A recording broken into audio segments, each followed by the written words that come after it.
চোর গেছে চুরি করতে, প্রতিবেশীর বাড়িতে ঢুকছে, চুরি করতে যাবে, এমন সময় মনে পড়ছে যে না, প্রতিবেশীর বাড়িতে চুরি করা যায় না, রাসূলের নিষেধ, প্রতিবেশীর হক আছে।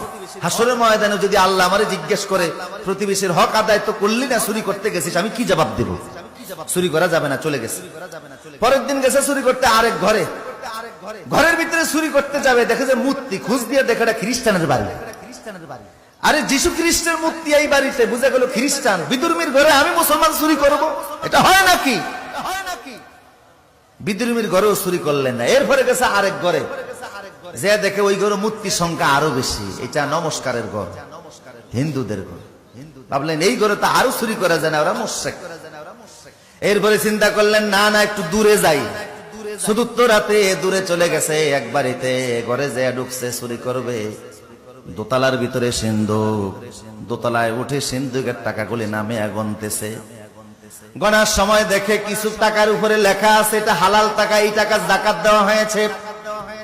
কিছু টাকার গায়ে লেখা এটা অবৈধ টাকা, এই টাকা যাকাত এখনো দেওয়া হয় নাই।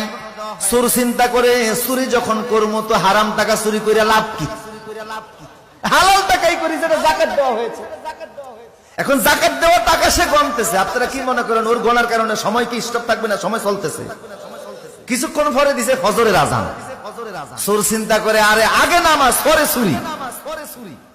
এখন চিন্তা করে নামাজ পড়তে গেলে তো আজান দেওয়া লাগে, আজান ছাড়া আবার নামাজ হয় কি করে? নিজেই ঘরের দোতলা দাঁড়িয়ে আজান দেওয়া শুরু করছে।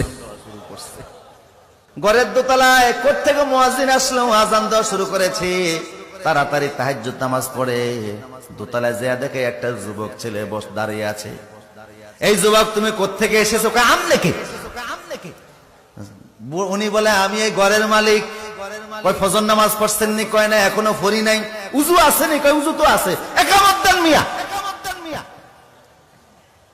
চোর হইলো ভালো করে জানে যে নামাজ পড়তে হলে আজানও দেওয়া লাগে, একামতও দেওয়া লাগে। বললো একামত দেন। বুড়ারে পাশে দাঁড় করায়া একামত দিয়েছে, নামাজ পড়া শুরু করে দিয়েছে।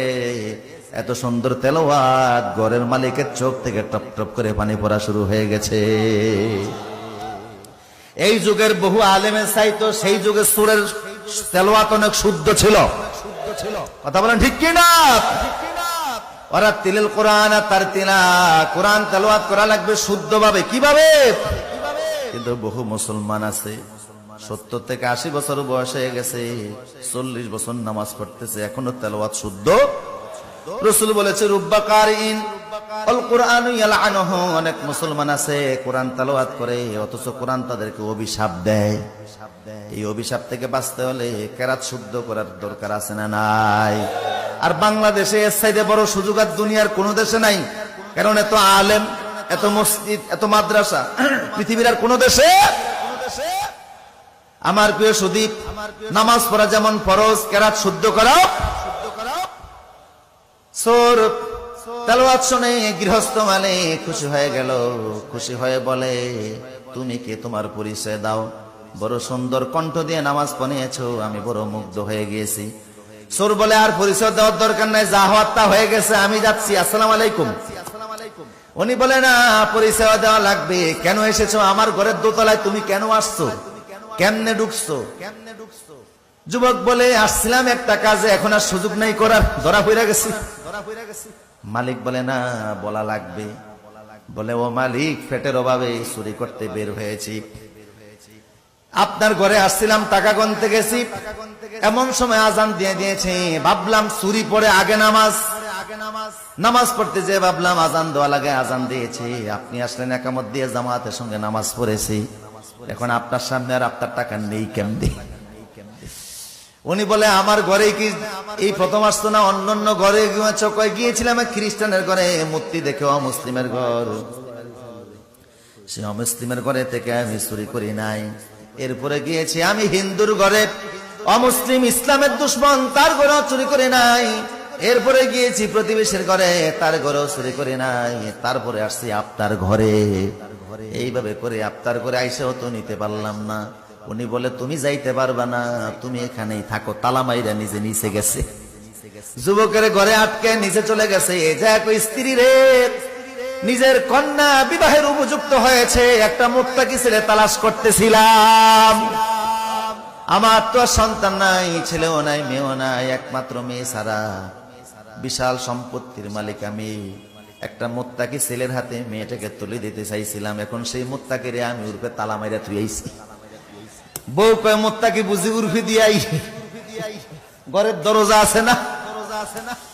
কিভাবে ওখানে তালা মারলেন? কয় বউরে আসছিল ফ্যাটের অভাবে চুরি করতে। চুরি করতে আসছে, কিন্তু চুরি করে নাই। আমার মনে সুযোগ পায় নাই, সেই জন্য নিতে পারে নাই, ধরা পড়ে গেছে। আমার মনে হয় তার হাতে যদি আমার গোটা সম্পদ তুলে দেয়, তার দ্বারা তসরুপ হবে না। কারণ অভাবের সোর এক জিনিস, আর স্বভাবের সোর।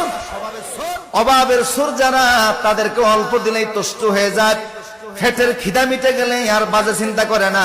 আজ দ্বারা স্বভাবের সোর, হাজার হাজার কোটি টাকার মালিক হওয়ার পরেও স্বভাব থেকেই যায়। কখনো মালয়েশিয়াতে সেকেন্ড হোম করে, এরপরে লোভ হয় আমি কানাডায় করি। এত লোভ মিটে না, তারপরে যে আমেরিকাতে, লন্ডন সহকারে বিভিন্ন দেশে হাজার হাজার কোটি টাকা ফাটায়, তারপরেও তার লোভ মিটে না। এমন চোর আছে না নাই? কে বলছে চোর আছে? চোর থাকলে তো হাত কাটা হতো। কথা কোন ঠিক কিনা? কারণ কোরআনে চোরের বিধান কি? আস-সারিকু ওয়াস-সারিকাতু ফাকতাউ আইদিয়াহুমা। আল্লাহ বলেছে চোর যদি চুরি করো তার হাত কেটে দাও। এই আইনটা কি দুনিয়ার মানুষের না আল্লাহর? আল্লাহকে আইনটা বুঝা দিছে না? না বুঝা দিছে? দুনিয়াতে যত মানুষ আছে বানাইছে কে? কথা বলেন, কে বানিয়েছে? আবার অপরাধ করার কারণে হাত কাটার বিধানও দিয়েছেন কে? আল্লাহ। বুঝা গেল মানুষের কল্যাণে যে আইনটা দিয়েছেন, এটা বড় বড় আইন না, কল্যাণকর আইন।